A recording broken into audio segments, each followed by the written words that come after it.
अस्सलाम वालेकुम दोस्तों, सोलर पावर इजी ट्यूटोरियल्स की आज की वीडियो में हम फ्रोनेस कंपनी के 6 किलोवाट इन्वर्टर की इंस्टॉलेशन के हवाले से कुछ बातचीत करेंगे आपसे। हम गुलशन कराची में ये सिस्टम इंस्टॉल कर रहे हैं। 400 वाट वाले राइजन कंपनी के हाफ कट सोलर पैनल्स हैं। 6 की तादाद में सोलर पैनल हैं। 2.4 किलोवाट और 6 किलोवाट जो है ये फ्रोनेस कंपनी का सोलर इन्वर्टर है जो यहाँ पर इस वक्त हम इंस्टॉल करने जा रहे हैं। 2 वीडियोस इस सिस्टम के बारे में मैं पहले अपलोड कर चुका हूँ। डिस्क्रिप्शन में उसका लिंक मौजूद है, आप देख लीजिएगा उन्हें भी। और यहाँ पर आप देख रहे हैं कि जो घर का मेन इलेक्ट्रिक डिस्ट्रीब्यूशन बॉक्स है उसे हमने खोला हुआ है। यहाँ पे जो वायरिंग है उसमें काफ़ी सारे जोड़ लगे हुए हैं, तो इन तमाम जॉइंट्स को ख़त्म किया जा रहा है और प्रॉपर तरीके से यहाँ की वायरिंग को सेट किया जा रहा है ताकि सोलर इन्वर्टर को किसी भी तरह का कोई नुकसान ना पहुँच सके।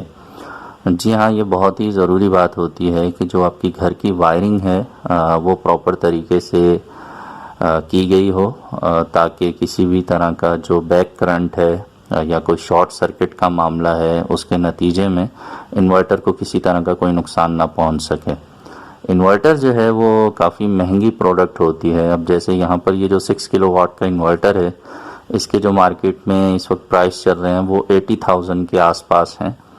अब 80,000 रुपये की जो प्रोडक्ट है उस पर आप जो इंस्टॉलेशन करवा रहे हैं उसमें ये बहुत ही ज़रूरी बात है कि तमाम तरह के जो टेक्निकल मामलात हैं उसे समझने वाले लोगों को हायर किया जाए। जो इलेक्ट्रिशियन हजरात होते हैं, नॉर्मल जो घर की बिजली का काम करने वाले लोग हैं, उनसे कभी भी सोलर सिस्टम इंस्टॉल नहीं करवाना चाहिए। सोलर टेक्नीशियन को ही हायर कीजिए और उनकी हेल्प से ही अपना सोलर सिस्टम इंस्टॉल करवाइए ताकि आपकी तमाम जो महंगी ये प्रोडक्ट्स होती हैं इन्हें किसी भी तरह का कोई नुकसान ना पहुंच सके। बहरहाल यहाँ पर ये जो हमारे पास सोलर इन्वर्टर है फ्रोनेस कंपनी का है, इसकी जो मैक्सिमम कैपेसिटी है वो तो 6000 वाट है, लेकिन हम यहाँ पे जो सोलर पैनल ऐड कर रहे हैं वो 2400 वाट के हैं। उसका रीज़न पिछली वीडियोस में मैं बता चुका हूँ, मैं दोबारा दोहरा देता हूँ कि अभी चूँकि सर्दी का टाइम चल रहा है, घर में ज़्यादा लोड नहीं है, तो कम पैनल्स को इस वक्त लगाया जा रहा है। और जब गर्मी आएंगी, घर का लोड बढ़ेगा, एयर कंडीशन वगैरह चलना शुरू हो जाएंगे, तो मज़ीद जो पैनल्स हैं वो इस सिस्टम में ऐड कर लिए जाएंगे। तो ये एक बहुत ही समझदारी वाली बात है कि आप शुरू में ही जो है वो कम इन्वेस्टमेंट में अपना सिस्टम इंस्टॉल करवा लें और जैसे जैसे आपकी ज़रूरत बढ़ती जाए वैसे वैसे अपने सिस्टम को भी बढ़ाते जाएं। इसमें सबसे अहम बात ये होती है कि आप जो इन्वर्टर है वो अपने लोड के हिसाब से पहले ही बड़े साइज़ का ले लें। अब यहाँ पर 6 किलोवाट का जो इन्वर्टर है, इसका सबसे बड़ा फ़ायदा ये है कि इस इन्वर्टर पर पूरे घर का लोड चलाया जा सकता है। तो किसी भी तरह की जो घर की वायरिंग है उसे डिवाइड करने की ज़रूरत नहीं है कि कुछ चीज़ें सोलर पर चलेंगी और कुछ चीज़ें जो है वो डायरेक्ट वापडा पे चलेंगी, ऐसा नहीं है। तो यहाँ पर जो मीटर से यानी ग्रिड से जो लाइन आ रही है वो डायरेक्ट हमने इन्वर्टर में दे दी है। आप देख रहे हैं कि यहाँ पे ग्रिड का ऑप्शन भी ऑन हो चुका है और इस वक्त ग्रिड की सप्लाई जो है वो घर की तरफ जा रही है। 488 वाट या 513 वाट का जो लोड है वो इस वक्त घर में चल रहा है। तो यहाँ पर हमने इस इन्वर्टर को ऑन कर दिया है। अच्छा, कुछ दोस्तों ने कमेंट्स में मुझसे कहा था कि जो इन्वर्टर की इंस्टॉलेशन है उसकी जो टेक्निकल डिटेल है वो भी हमसे शेयर करें। तो इसके लिए मैं इंशाल्लाह अलग से एक वीडियो की पूरी सीरीज़ बनाऊंगा, चूँकि ये बहुत ही अहम मामला है। ज़रा सी गलती से आपका जो हज़ारों या लाखों रुपए का सोलर सिस्टम है वो आपसे ख़राब हो सकता है। उसकी मिसाल के लिए मैं आपको एक छोटी सी वीडियो यहाँ पे शेयर करता हूँ कि अगर आप सही तरह से सोलर सिस्टम को नहीं समझते हैं या आप ऐसे लोगों को हायर करते हैं कि जो इसकी टेक्निकल मालूमात नहीं रखते, तो उसके नतीजे में क्या नुकसान हो सकता है। ये वीडियो हमारे एक सब्सक्राइबर ने हमें भेजी थी, जिसमें जो सोलर का काम करने वाले लोग हैं वो उन्हें नहीं मिल सके, तो नॉर्मल इलेक्ट्रीशियन की मदद से जब उन्होंने सिस्टम को री इंस्टॉल करवाया, ये पहले से इंस्टॉल था, इसकी सिर्फ कलर करवाने के बाद दोबारा से सेटिंग करवाई गई, तो उसमें कुछ गलतियां ऐसी हुई जिसके नतीजे में जो पूरा सिस्टम का आउटपुट है जो आप देख रहे हैं कि डिस्ट्रीब्यूशन बॉक्स है उसमें से धुआं निकल रहा है, उसमें आग लग गई है और घबराहट के मारे लोग जो है वो सिर्फ फूके मार के आग को बुझा रहे हैं। हालांकि ये इंतहाई ख़तरनाक मामला हो सकता है, ऐसी जगह से हमेशा दूर होना चाहिए और जो प्रॉपर तरीके से आग को बुझाने वाले आलात हैं उन्हें इस्तेमाल करना चाहिए। बहरहाल ये छोटी सी वीडियो इस तरफ तवज्जो दिलाने के लिए है कि अगर आप सोलर सिस्टम इंस्टॉल करवाने जा रहे हैं तो उसके मुताल्लिका जो टेक्निकल लोग हैं, जो टेक्नीशियन हैं सोलर के, उन्हें ही आप हायर कीजिए, उनकी खिदमत हासिल कीजिए और उनकी मदद से ही अपने घर में प्रॉपर तरीके से सोलर सिस्टम इंस्टॉल करवाइए।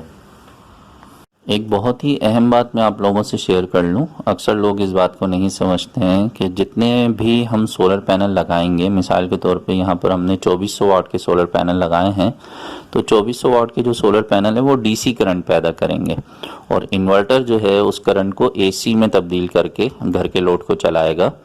तो ये जो कन्वर्जन होती है, इसमें जो लॉसेज होते हैं, उसके बाद जो रिज़ल्ट मिलता है वो 70% के आसपास होता है। अच्छे मौसम में ये 80% तक चला जाता है। तो इस तरह ये समझ लें कि इसको आसान यूँ कर देता हूँ कि 1 किलोवाट के सोलर पैनल है, यानी 1000 वाट के सोलर पैनल हैं, तो उसकी मदद से जो बिजली का लोड चलेगा वो 700 वाट का होगा। 2000 वाट के पैनल हैं तो उस पर 1400 वाट का लोड चलेगा और यहाँ पर चूँकि 2400 वाट के पैनल्स हैं तो इस पर हम 1600-1700 वाट का लोड ईजीली जो है घर का हम चला सकते हैं। तो इन फ्यूचर जब पैनल्स में इजाफा हो जाएगा तो ऐसी सूरत में 6 किलोवाट के इन्वर्टर पे 4.5 किलोवाट का लोड इजीली चलाया जा सकता है। 4.5 किलोवाट का लोड सिर्फ सोलर से चलने की बात हो रही है। अगर इसमें आप वापडा की और बैटरीज की शेयरिंग भी करते हैं तो ऐसी सूरत में फिर पूरा 6 किलोवाट भी इसकी मदद से चलाया जा सकता है। ये मैं आपको सेफ साइड रहते हुए पॉइंट्स बता रहा हूँ, वरना इससे ज़्यादा अच्छा रिजल्ट भी हमें देखने को मिल सकता है। हमने यहाँ पर जो पैनल्स लगाए हैं वो 2400 वाट के हैं। तो आप देख रहे हैं कि इस वक्त दिन के टाइम में 1.7 किलोवाट का लोड यहाँ पे चल रहा है सोलर की मदद से और टोटल जो घर का लोड है वो 2 किलोवाट का है। 2 किलोवाट का लोड चल रहा है तो सिर्फ 300 वाट जो है वो वापडा से इस्तेमाल हो रहे हैं और बाकी 1700 वाट का जो लोड है, ये कुछ टाइम बाद की वीडियो है जिसमें आप देख सकते हैं कि 1.8 किलोवाट सोलर से आना शुरू हो गए हैं और 2 किलोवाट घर का लोड है तो 1800 वाट फ्री में चल रहा है और सिर्फ 200 वाट जो है वो वापडा से शेयर हो रहा है। तो इस तरह से आप अपने घर में भी सिस्टम इंस्टॉल करवा सकते हैं, तो इससे आपके बिल में काफ़ी ज़्यादा कमी आ जाएगी। तो ये एक बड़ा अच्छा तरीका है, इसमें बैटरीज का ख़र्चा नहीं है, सिर्फ एक ही बार की इन्वेस्टमेंट है पैनल्स पे और इन्वर्टर पे जो आप खर्च कर सकते हैं। बैटरीज कुछ अरसे के बाद ख़त्म हो जाती हैं लेकिन इन्वर्टर और पैनल्स की लाइफ बहुत ज़्यादा होती है। इस घर में 1 किलोवाट का जो नॉर्मल यूपीएस है वो पहले से इंस्टॉल था, तो हमने इस यूपीएस को और इसकी वायरिंग को नहीं छेड़ा है। जब लोड शेडिंग होगी तो हमारा जो सोलर सिस्टम है वो दिन में तो काम कर रहा होगा लेकिन रात में चूँकि बैटरीज नहीं हैं तो ऐसी सूरत में 6 किलोवाट का जो इन्वर्टर वो बंद हो जाएगा और ये जो यूपीएस है ये घर का जो मखसूस लोड है, जो चंद लाइटें और पंखे इस पे सेट हैं, ये उसे बैकअप के तौर पे चलाता रहेगा। और हमने एक छोटी सी चेंजिंग ये कर दी है कि ये यूपीएस जब दिन में बैटरी को चार्ज करेगा तो वो 6 किलोवाट के इन्वर्टर से चलने वाले लोड के अंडर में बैटरी को चार्ज करें, यानी कि इसमें चार्जिंग फ्री हो जाए, सोलर की मदद से चार्ज हो और वापडा जो है वो चार्जिंग में इस्तेमाल ना हो। यहाँ आप देख सकते हैं कि हमने जो पीवी की लाइन है यानी सोलर पैनल की जो लाइन है वो ऑन कर दी है। 248 वोल्ट या 245 वोल्ट के करीब हमें मिल रहे हैं और इस वक्त जो है वो 745 वाट जो है वो बन रहे हैं। चूँकि घर का लोड भी आप देख रहे हैं कि 690 वाट के आसपास है, तो जितना आप लोड चलाएंगे सोलर से उतना ही जनरेट होकर आएगा। और यहाँ पर हमने जो है वो जब लोड चलाया था तो उस वक्त की जो रिकॉर्डिंग है घर की जो मोटर चलाने का कहा गया और जो उसके बाद एयर कंडीशन चलाने का कहा गया, तो मैं वही रिकॉर्डिंग आपको सुनवा देता हूँ ताकि आपको अंदाज़ा हो जाए कि लाइव क्या सूरत हाल होती है। तो यहाँ पर आप देख रहे हैं कि 1.2 किलोवाट जो है वो सोलर से इस वक्त हमें मिल रहे हैं और 1.3 का लोड चल रहा है। अब लोड बढ़ाएंगे तो यहाँ पर लाइव शेयरिंग का मामला है, यानी जितना इजाफी लोड होगा जो सोलर से हमें मिल सकेगा वो सोलर से चलेगा, बाकी का जो इजाफी लोड है वो के इलेक्ट्रिक से शेयर होके चलेगा। तो रियल टाइम शेयरिंग कहते हैं इसे। तो ये सूरत हाल आपके सामने अभी उसी वक्त की जो रिकॉर्डिंग है वो मैं खामोश हो जाता हूँ, उसे सुनिए तो उससे आपको अंदाज़ा हो जाएगा।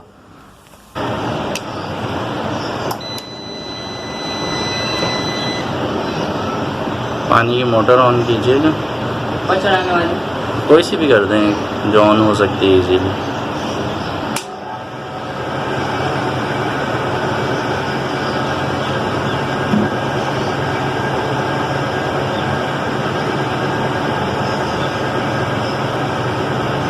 और कोई लोड ऑन हो सकता है इस वक्त इसके साथ साथ?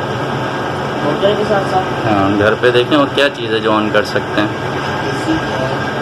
एसी है। एसी ऑन कर सकते हैं, कीजिए।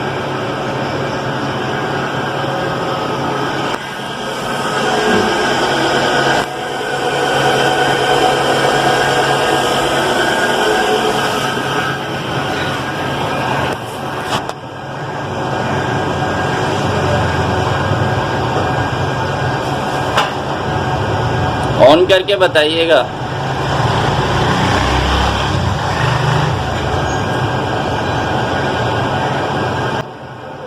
आप ये ले जाएं, ऑन एसी की वीडियो इसमें बना के लाएं। ऐसे इसमें नज़र आना चाहिए, जैसे ये पूरा नज़र आ रहा है ऐसे नज़र आना चाहिए। देखिए घर वाले में से कोई नज़र नहीं आया बीच में। आपने देखा कि जैसे ही हमने घर का लोड बढ़ाया है तो ऐसी सूरत में जो रियल टाइम शेयरिंग है वो स्टार्ट हो गई है। अब एक बहुत ही अहम बात मैं आपको यहाँ बता दूँ कि ये सिस्टम चूँकि हम बग़ैर बैटरीज़ के इंस्टॉल कर चुके हैं, यहाँ पर बैटरीज़ इसमें ऐड नहीं की हैं, तो इसमें सोलर के साथ के इलेक्ट्रिक का मौजूद होना ये बहुत ज़रूरी है। अगर हम कोई भी ऐसा घर का लोड चलाते हैं जो स्टार्टिंग टॉर्क लेता है, यानी जैसे पानी की मोटर है या नॉर्मल जो हमारे घर के फ्रिज होते हैं या एयर कंडीशन होते हैं, उनके जब कंप्रेसर स्टार्ट होते हैं तो उन्हें एकदम से ज़्यादा बिजली की ज़रूरत पड़ती है।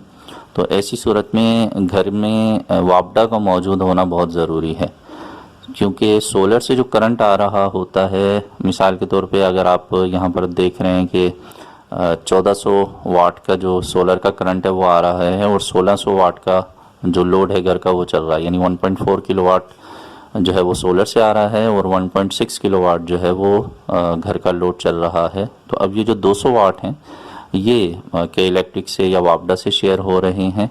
तो अब यहाँ पर ये जो बात है बहुत अहम है, जो मैं आपको समझाना चाह रहा हूँ ये है कि जब आप इस टाइम पर अचानक से कोई ज़्यादा लोड वाली चीज़ स्टार्ट करेंगे तो सोलर से वो जो इजाफी करंट है वो आने में कुछ सेकंड्स का टाइम लगता है।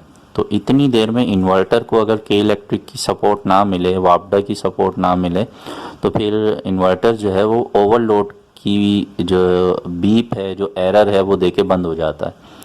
तो अब जब हम बैटरीज लगाते हैं तो अचानक से जब कोई इजाफी लोड चलता है तो इन्वर्टर एकदम से वो सारा करंट बैटरी से ले लेता है और आहिस्ता आहिस्ता सोलर पैनल से वो करंट जब उसे मिलना शुरू होता है तो वो सिर्फ सोलर पे शिफ्ट हो जाता है। और अब यहाँ पे चूँकि बैटरीज नहीं हैं तो अब इसे जो इजाफी करंट चाहिए होगा वो के इलेक्ट्रिक से लेगा।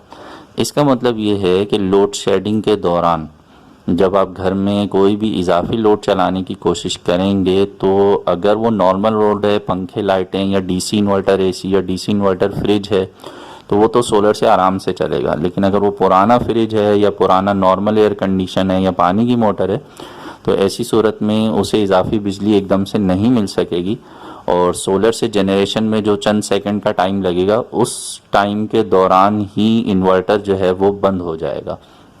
तो बग़ैर बैटरी के जो सिस्टम लगाए जाते हैं उनमें ये बहुत अहम बात होती है कि आप जो घर का लोड है उसे चलाते वक्त के इलेक्ट्रिक को भी साथ में ऑन रखें। अब यहाँ पर चूँकि पूरे घर का जो लोड है वो हमने इन्वर्टर पर डाल दिया, 6 किलोवाट का इन्वर्टर है, तो इसमें ये फ़ायदा रहेगा कि दिन भर में जितना भी सोलर से जनरेट होगा वो फ्री में चल रहा होगा और बाकी का जो इजाफी लोड होगा वो के इलेक्ट्रिक से या वापडा से शेयर हो रहा होगा।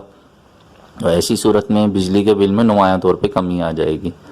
तो सोलर सिस्टम इंस्टॉल करवाते वक्त जब भी आप किसी भी इंस्टॉलर से, किसी भी कंपनी से रब्ता करें तो उसे अपनी तमाम सूरत हाल वाज़े तौर पे बताएं कि आपकी ज़रूरत क्या है, इन फ्यूचर आप अपने सिस्टम को कितना बढ़ाना चाहते हैं, घर का कौन सा लोड आप फ़िलहाल सोलर पे चलाना चाहते हैं, बाद में आप इजाफी कौन कौन सा लोड भी उसमें ऐड करना चाहते हैं। तो ये तमाम प्लानिंग आप शुरू में कर लें ताकि बाद में आपको किसी किस्म की भी कोई भी परेशानी ना आए।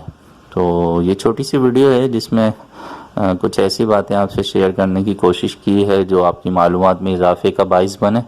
तो मैं उम्मीद करता हूँ कि ये वीडियो आपके कुछ काम आ सकेगी। अगर वीडियो आपको अच्छी लगे तो इसे लाइक भी कीजिएगा, अपने दोस्तों से भी शेयर कीजिएगा। मिलेंगे नेक्स्ट वीडियो में। अपना बहुत सा ख्याल रखिए। सोलर सिस्टम ज़रूर लगाइए, अपनी बिजली खुद बनाइए और बिजली के बिलों से जान छुड़ाइए। अल्लाह हाफिज़।